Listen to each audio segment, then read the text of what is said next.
بسم الله الرحمن الرحيم waxaanu ka soo baxnay shirkii golaha wasiirada 29 October 2020 shirka oo dhammaan ka soo wada qayb galeen xubnihii golaha wasiirada waxa intaanan ka hadal arinta go'aamadii ka soo baxay maanta shirka golaha wasiirada waxaan jecelahay shacabka Soomaaliyeed ee muslimiinta inaan la wadaago farxadda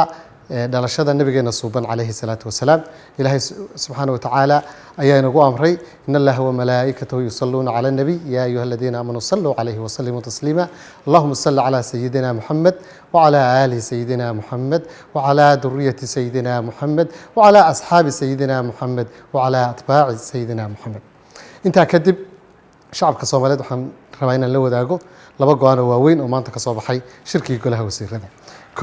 qodobka koowaad wuxuu ahaa waxa dhammaan xubnaha golaha wasiirada iyo unanimously ay isku raaceen inay ayidaan go'aamadii xukuumadii xilgaarsiinta ee 2020 July ilaa October 2020 dhammaan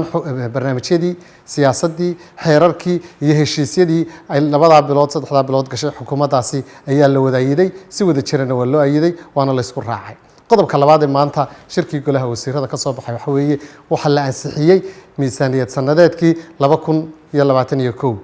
waxa kale oo lagu lifaaqay ansixinta heshiiskaas in doorashada qarashka doorashada in lagu laro doorashada lagu galayo sanadkan 2020 maadaama inta doorashadu socoto miisaan sanadeedkii hore oo ay ku jirtay doorashadu ay dhici doonto 31 December waxa lagu lifaaqay in la qabto in lagu soo daro